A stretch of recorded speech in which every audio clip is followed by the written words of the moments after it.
It started with a bow on a car hood and a promise whispered through tears. Jasmine believed she'd finally found peace after years of heartbreak, trust issues, and public scrutiny. America knew her face. Fans watched every episode, every argument, every makeup kiss on Happily Ever After.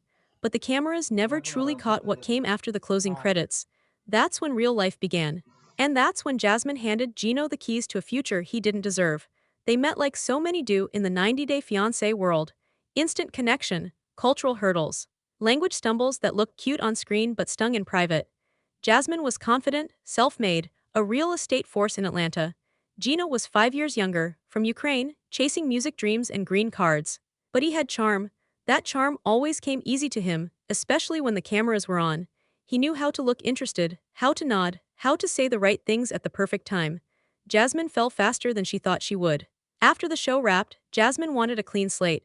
No producers, no scripts, just her and the man she swore she believed in. She booked an all-inclusive honeymoon in Aruba. They came back with glowing tans and big plans. They moved into a sleek downtown condo with floor-to-ceiling windows. And for their 6-month anniversary, she did something she thought couples in love are supposed to do. She walked him outside, blindfolded him, and revealed a 2024 BMW M4 competition coupe with custom white and gold leather, 20-inch wheels, and J-Red G embroidered on the seats. He froze. Then laughed like a child on Christmas. He kissed her hard, thanking her again and again. He said he felt like a real man now. That was the moment Jasmine wanted to remember forever. Because in her eyes, she wasn't just giving him a car. She was giving him the love, freedom, and security no one ever gave her. The keys she placed in his hands weren't just metal and plastic. They were trust, loyalty, her heart. The beginning felt like something out of a streaming special. BMW road trips to the coast. Late-night takeout in the car during rainstorms. Gino taking selfies in front of strip malls like they were Paris runways. Jasmine laughed at his confidence, proud she was helping him become someone, until little signs started whispering that everything wasn't what it seemed. Gino stopped coming home on time. The perfume on his shirt changed. His band rehearsals got longer, but he never played a note in the apartment. Jasmine tried to brush it off at first. She even blamed herself. Maybe she worked too much. Maybe she was overthinking, but deep down she knew. Women who have been lied to before can feel unfaithfulness before words ever confirm it. And the one thing she always trusted, his phone, suddenly stayed pinned to his chest like skin.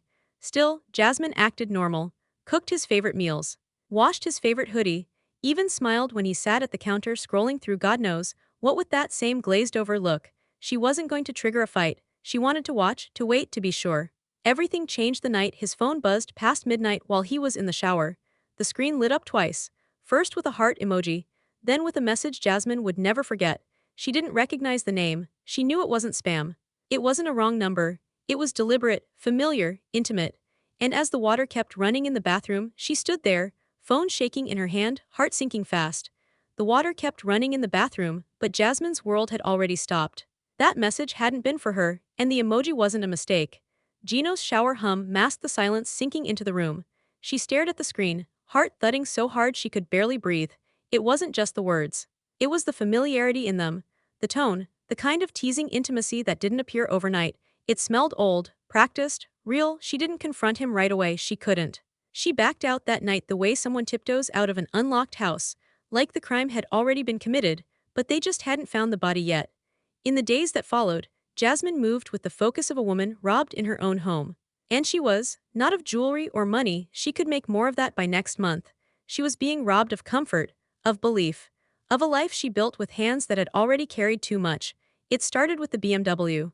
What once felt like a shared dream now parked itself in their building's garage like a metal lie. The scent changed.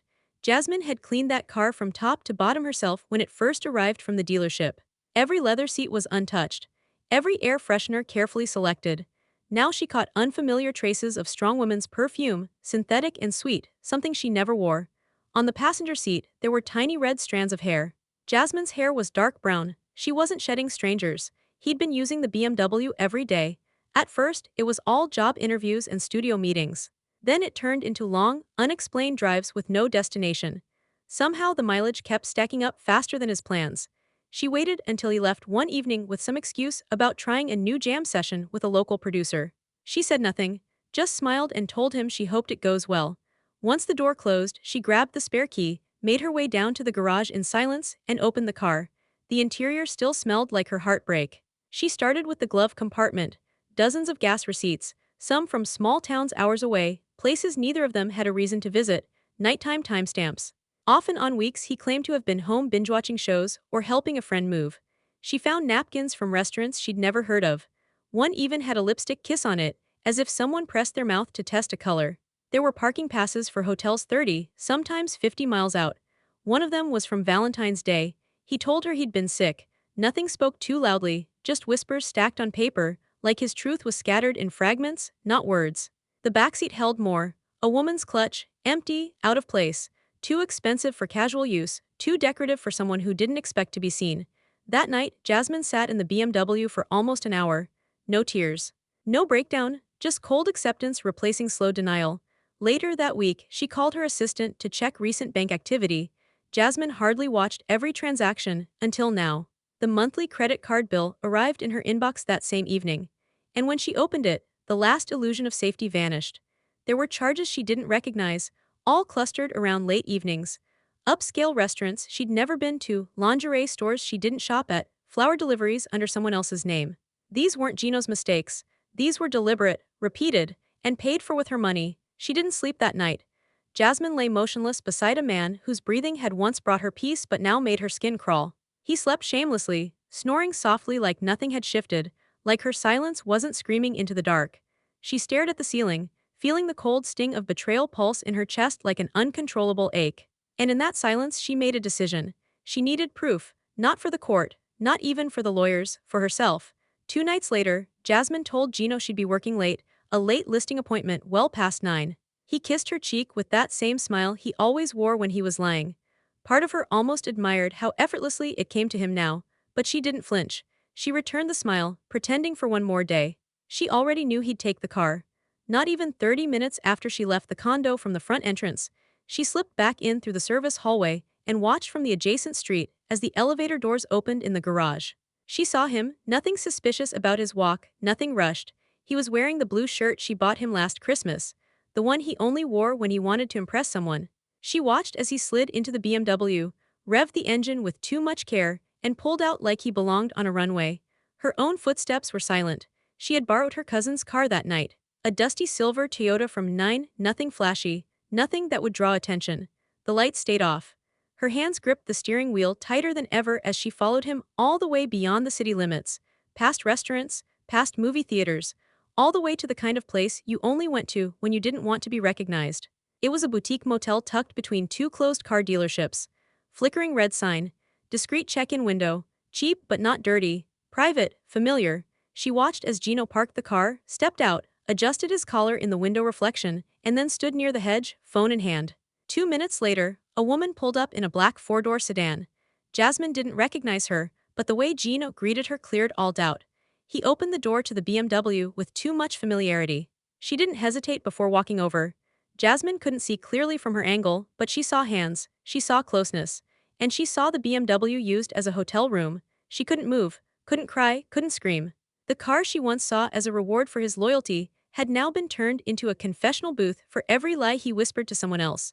She waited in that parking lot until the woman left. Until Gino drove himself right back home. Until the engine cut out beneath the same garage ceiling that once felt like safety. Then she drove straight to her friend Maya's home and broke completely. Her phone was a blur of calls. By dawn, she had phoned someone else, a lawyer. By Monday, the papers were already drafted. Jasmin couldn't hold it in anymore. She couldn't pretend for another day. She wasn't sure if he'd even be surprised, but she knew she had to protect what was left of her. When she handed him the folded envelope across the kitchen counter, Gino looked at it, smirked without opening it, and leaned in closer than she could stomach. "You sure you want to make me your enemy?" he whispered, calm as glass. He hadn't read a word yet, but he already knew exactly what it meant. And he didn't plan to let go easily. The man you sleep beside, the one you think you know, the one who cried in front of your parents, held your hand at the altar, and kissed your temple before saying, forever, that same man could be the one rewriting your future while you're unconscious, too drugged to fight, too trusting to protect yourself. Jasmin once believed love meant access. She gave Gino everything, her passwords, her banking apps, her business calendar, her life. And in return, she asked for only one thing, stability. She didn't want perfect, she wanted peaceful. What she got was a strategy wrapped in a smile. Weeks before the confrontation, Jasmin had undergone a short outpatient procedure. Nothing serious, nothing she ever thought twice about. Gino had driven her to the center that morning, brought her blanket, hugged her while she slipped into anesthesia, told the nurses she hated needles, then waited outside like a supportive husband. But what the staff didn't see, what Jasmin didn't suspect, was that he hadn't brought a book or headphones to pass the time. He brought her iPad. He knew her passcode. Of course he did. She'd typed it in front of him 100 times. He accessed her personal files, emails, even her digital prenup stored quietly in a locked file, not an official copy, but a working draft approved by her attorney and synced into her notes. A draft that protected her real estate business, her high-limit credit accounts, and notably, any luxury assets she acquired before their first anniversary, especially the BMW. By the time she was wheeled back to the car in a wheelchair, groggy and slow blinking, Gino had already edited 3 lines. He deleted the clause about post-acquired personal assets, kept her signature, saved the file under the same name, even had the audacity to upload it back into her legal folder, like it never left. She never knew. Not until months later, inside a courtroom filled with strangers, where her lawyer held up a printout like it was a death warrant she'd signed herself. "This is your client's agreement," Gino's attorney said flatly. She gave him half the car, it's clearly stated. Jasmin stared at the document like it was in another language, her mouth went dry. "I never approved that version," she managed to whisper. Her attorney's eyes shifted fast across the lines. He squinted, then widened, then slammed the folder shut. "This was altered," he snapped. "We're demanding a forensic review of all digital files." The judge raised an eyebrow but didn't dismiss it. When he called for order, the courtroom fell into a strange silence, thick, humid, almost suffocating. Jasmin's hands trembled as she tried to remember anything from that day, but she had no memory of what happened after she was sedated, no proof of what Gino had done. Only a creeping certainty that she had been betrayed in the lowest way possible. And that betrayal wasn't romantic, it was legal. An expert was brought into the case within 72 hours. The report hit the court faster than expected. A screenshot from Jasmin's iPad login showed Gino's email synced for only 1 hour, the same hour she was on the operating table. The timestamp aligned perfectly. The location was logged as the outpatient clinic's waiting room. When the judge saw the evidence, she removed her glasses, set down her pen, and paused quietly. Everyone leaned forward, waiting for either disbelief or fury, but silence filled the air instead. "This court will take a recess," she said, voice firm. She didn't look at Gino, she didn't look at Jasmin, but the weight of what had just been revealed crushed the room. Because now, this wasn't just a divorce, this was a violation. And Jasmin's heartbreak had officially become a federal matter. The walls of the courtroom were cold, too clean, too quiet for the storm building inside Jasmin. She hadn't wanted it to come to this. She still remembered the day she picked out the interior trim, the joys of choosing between snow-white leather or black carbon fiber, the way Gino grinned like a child when he felt the heated seats for the first time. That car was supposed to be their symbol. Now it was her only witness, the one thing that had been there through everything, watching, recording, waiting. Gino denied it all, said the allegations were overblown. Accused Jasmin of dragging his name through the process out of spite. His tone stayed even, confident, almost bored. Standing tall in a rented suit, he shook his head every time Jasmin's lawyer spoke. He thought this was still a game, that the courtroom was just another stage. But Jasmin had something he didn't expect. Her team had pulled the vehicle's full onboard data. Most people don't even realize how much modern luxury cars store. Bluetooth connections, geolocation checkpoints, device syncing, and then something even more damning, captured dashcam recordings with internal audio. The BMW had a cabin-facing camera, a safety feature meant to deter break-ins, but in this case, it caught something else entirely. The lawyer handed the judge a black USB, inserted it carefully into the monitor positioned to face the court. The first clip started, Gino in the driver's seat, nighttime, shirt unbuttoned halfway down his chest. He's parked somewhere dimly lit. A woman approaches, not Jasmin, not even close. The moment she slides in, his hand falls on her thigh like reflex. Her laugh echoes, they kiss. It's fast, messy, like it's happened many times before. Gino adjusts the seat with one hand, dims the interior lighting. He jokes about how Jasmin thinks he's with the boys. The woman giggles, calls her a moron. Jasmin's breath hitches in the courtroom. Silence blankets the gallery. A second clip plays, same woman, different day. He tells her about the dealership payments being in Jasmin's name, brags about how she handles all the bills because she wants to feel important. Then, the kicker. "I got her buying me suits now," Gino says. "She acts like she's building me up, I just let her." There it is, his real voice. Not softened by cameras, not edited for TV.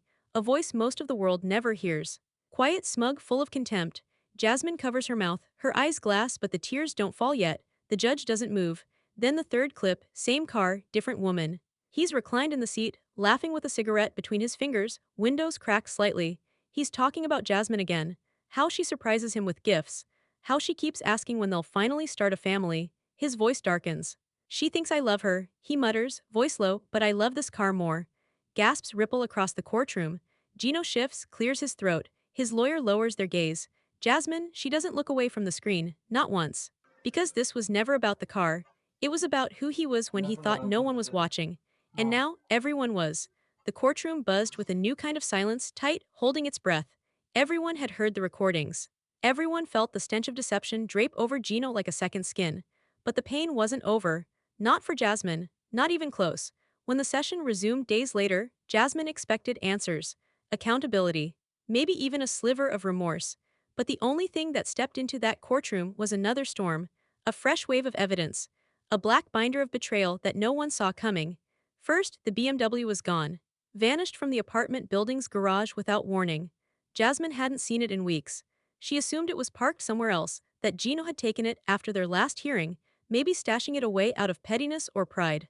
But the truth was colder. A short clip was shown in court. Security camera footage from outside a storage facility 3 states away. There it was. The BMW. Sleek, shining, being loaded onto a flatbed truck. No license plate. No paperwork exchanged on camera.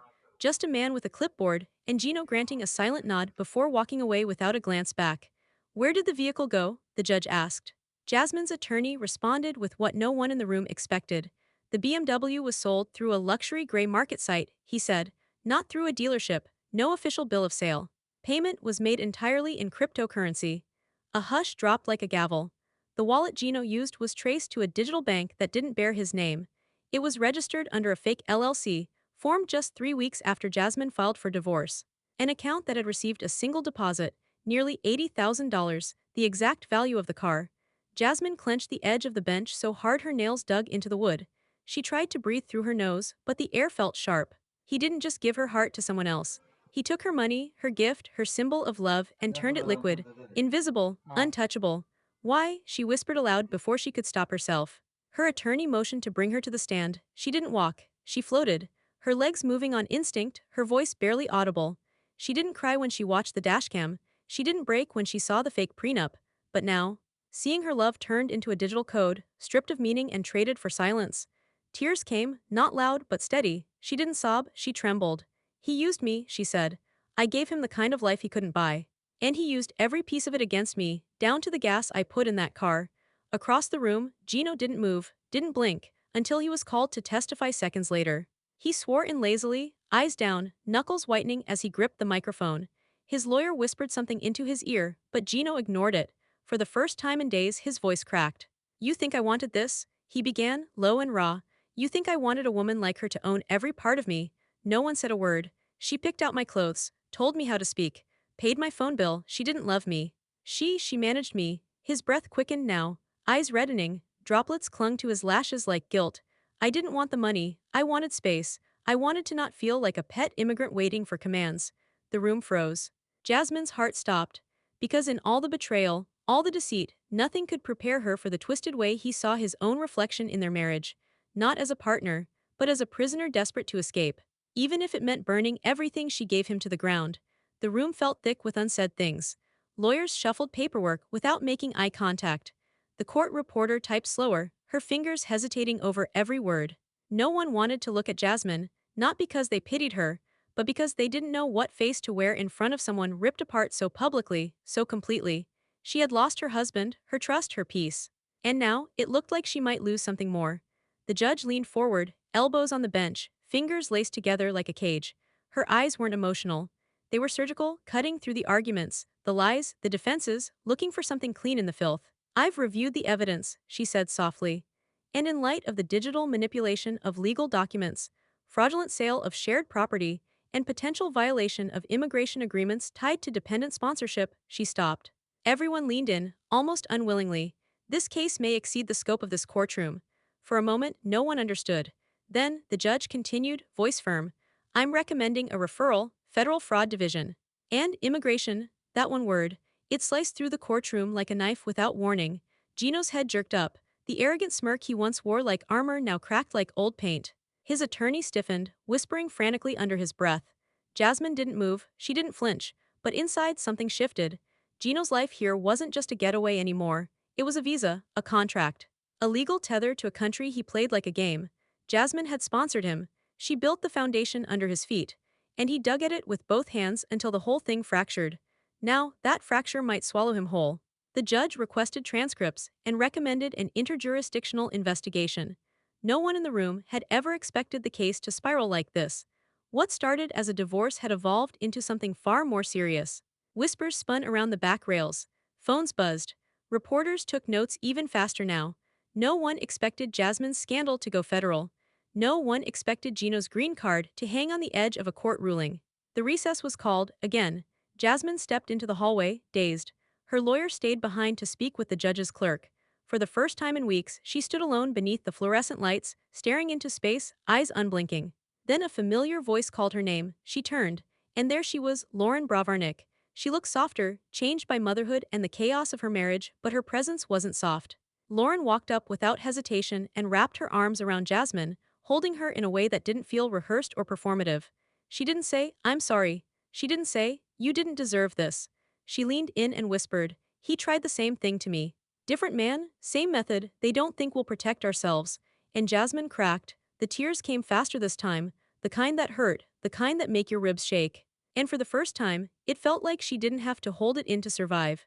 Later that night, alone back in her apartment, Jasmin collapsed onto the couch in clothes she hadn't changed since court.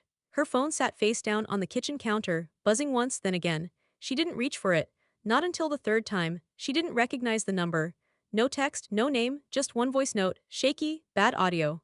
But a voice she knew. It was a muttered message. One low breath, a slip of truth whispered through static. She doesn't know yet, but once the divorce clears, I'm gone, and she'll never find the money. Not in this country. Jasmin sat still. Gino had planned everything.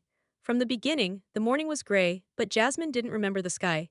She only remembered the smell of burnt coffee left sitting too long in the pot and the silence of her phone, which hadn't stopped buzzing for weeks until now. The world around her had slowed to a crawl, yet her mind ran in circles. She replayed Gino's voice over and over again, whispering in that message like he wasn't planning a betrayal, but a business transaction. Her lawyer called about something urgent. She didn't ask questions, just drove to the office with trembling fingers, already bracing for bad news. There wasn't any part of her that expected justice anymore. What she needed now wasn't revenge, it was clarity. Until she had that, there would be no sleep, no peace. She walked into the conference room feeling like a ghost. Across from her was a man introduced as a private investigator, contracted by the state to track financial fraud and cross-border transfers. His face was unreadable, but his message hit like a bullet through the chest. Your BMW wasn't just sold under the table. The funds were immediately routed to an offshore crypto platform. That platform is tied to a shell company operating out of Belize. The words fell one at a time, slow and surgical. The company, he continued, was registered months ago under the name Nova Parallax International. But it doesn't operate. It has no employees, no office. It only has one function: storing assets. Jasmin blinked slowly. And who owns it? The investigator slid a page across the table. Her heart sank before her eyes even scanned it. Not Gino's name, but the next worst thing, a man named Viktor Arsenovi, another Ukrainian national, an old friend of Gino's. A name Gino once mentioned over dinner and dismissed as a broke artist. Turns out, Viktor wasn't broke. Viktor was a front. There's one more thing, the investigator added. We found Gino's name on a shared account. Access was granted 3 days before the car was sold. It was never just about the car. It was about liquidating everything before things turned ugly. He had planned his exit like a contractor wiring a demolition. Jasmin wasn't a wife in his story, she was a visa, a wallet.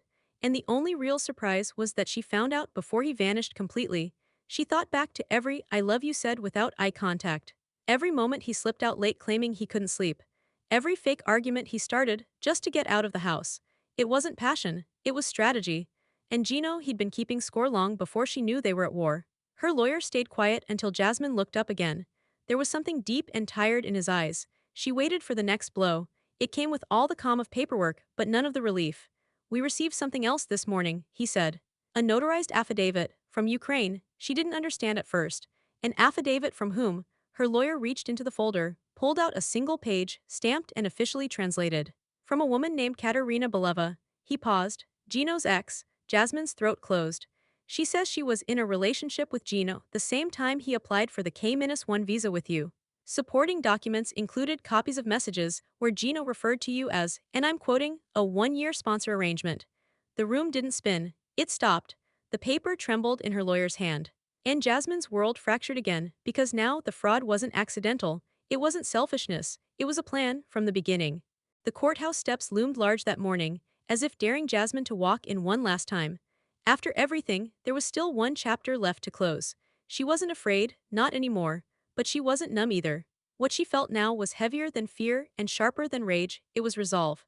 This wasn't about the car anymore, or the money, or the footage. This was about staring down the man who saw her devotion as a business strategy and letting him know he'd never own her pain. Inside, the gallery had filled almost completely. Reporters took quiet notes. Court staff shifted impatiently. The tension was more than just legal now. Everyone could feel how personal this had become. Not just public scandal, personal warfare waged quietly between two people who once said forever. When Jasmine walked to the stand, no one blinked. Her voice didn't shake. Not this time. I brought this man to my country, she said slowly, every word deliberate. I opened my home, funded his dreams, paid his debts. I didn't just give him a car, I gave him a name, a life. And he used all of it as currency, trading my trust for fraud. She didn't need to raise her voice. Truth didn't need to shout. He altered our prenup while I was unconscious. He sold a gift behind my back. He set up an exit plan while telling me he wanted a family. For the first time in the trial, Gino couldn't meet her eyes. And when I asked why, he called himself a pet immigrant. But what does that make me? A target? A stepping stone? Or just a woman who loved the wrong man too loudly? Silence filled the courtroom, thick as grief. Gino's defense moved quickly after. They filed a last-minute motion, desperate to suppress all dashcam footage from closing arguments. Claimed violation of privacy. Claimed emotional manipulation of the jury. Claimed anything that might reduce the damage. The judge didn't flinch. Motion denied. By the time the judge picked up the final sheaf of papers and addressed the room, an entire room held its breath. After reviewing evidence, witness accounts, financial records, asset transfer timelines, and digital communications, she began, her voice calm yet undeniable. This court finds Mr. Gino Markovich guilty of financial fraud, document tampering, misrepresentation, and unlawful asset concealment. Jasmine didn't smile. This court recommends immediate proceedings with Department of Homeland Security for investigation into immigration fraud. Foreign registry involvement is now under federal review. Restitution for the plaintiff in the amount of $98,000 is awarded. The judge looked directly at Gino. You manipulated a legal system that gave you safety. You betrayed the woman who gave you sanctuary. This court sees through your performance, and it will not be forgotten. Gino tried to mutter something, but his voice broke before forming full words. There was no pity waiting for him in any gaze now. Jasmine stood slowly as court adjourned, her breathing deep, her eyes red but unbroken. Outside the courthouse, flashbulbs flickered. Microphones inched closer. She didn't talk, she didn't need to. She kept walking, past the whispers, past the headlines already starting to form. But then she paused. Because standing on the sidewalk, partially hidden behind the crowd, was a woman holding a manila envelope. She stepped forward slowly, her eyes locked to Jasmine's. You don't know me, she said, but I think we were both with him, at the same time. She held out the envelope. Jasmine stared at it, her hands trembling again. Because freedom might have come from the court, but the truth wasn't done yet. The courtroom is behind her now, but the echoes still follow. Not the words on the legal documents or the judge's ruling, not even the quiet gasps when the videos played. It's the little things Jasmine can't shake. The sound of Gino's laugh when he whispered to another woman. The smell of her own perfume lingering in a car that had been turned into a stranger's secret. It's been 6 weeks since the final verdict. The money is still in legal limbo. Half of what she's owed will take months to recover, maybe longer. But the car is gone. The lie is no longer parked downstairs. And the man who stared at her like she was both his golden ticket and his prison warden is no longer in the country. After the judgment, Gino's case was expedited. Federal fraud combined with immigration violations forced ICE to act faster than normal. He didn't get time to appeal. He barely had time to pack. His final exit wasn't the dramatic production he planned. There were no goodbyes, no camera crews, just a one-way flight back to a place he once claimed he'd never return to. But there's no comfort in knowing he's gone when the scars he left stay behind. Jasmine sits alone in her apartment, now same furniture, same walls, but none of it feels familiar. She sold the couch they used to cuddle on, gave away the dishes they picked out together. She even boxed away the photo album from Aruba, the one she once thought captured the happiest days of her life. It hurts, but not more than lying to herself. Behind closed doors, during depositions, court breaks, and the hours no one saw, Jasmin unraveled. Even with the cameras gone, she couldn't make the crying stop some nights, couldn't make the self-doubt go silent. What did he see when he looked at her? A stepping stone, a sponsor, or worse, someone too desperate for love to notice what she was being turned into? She stopped showing homes for a while. How could she sell someone a dream when hers had been hollowed out from underneath her? But the healing started in pieces. A call from her mother, an unexpected dinner with Andre and Elizabeth, a message from a fan who said watching her story gave them the strength to finally walk out of a marriage built on lies. Those little moments didn't fix everything, but they helped Jasmin find her voice again. You see her now on screen, raw and composed, recording her final confessional. He didn't take the biggest thing from me, she says steadily. He took the car, the money, the peace, but not all of me. I still have my dignity. I still have the part of me that knows better now. She wipes a tear, then lets the rest fall freely. I know what love isn't now. Love isn't manipulation. It's not someone using your kindness as a ladder, it's not access. And it sure as hell isn't hidden behind a dashcam and fake bank account. She pauses, then adds one final truth. I gave him the world, he didn't want me, he wanted what I could give, a visa, a car, a way out. And he gambled it all for a secret life I was never supposed to see. But I saw it, I lived it, and now I survived it. The camera holds on her face, tired, but alive. We may never know what Gino does next. Last anyone heard, he was living with a distant cousin, laying low, possibly trying to start over again using a different name. He never apologized, never looked back, but Jasmin did, one last time, and then she moved forward. Do you think love should ever come without a prenup? Have you ever given everything and ended up feeling used? Share your story in the comments. Someone out there might need to hear that they're not alone.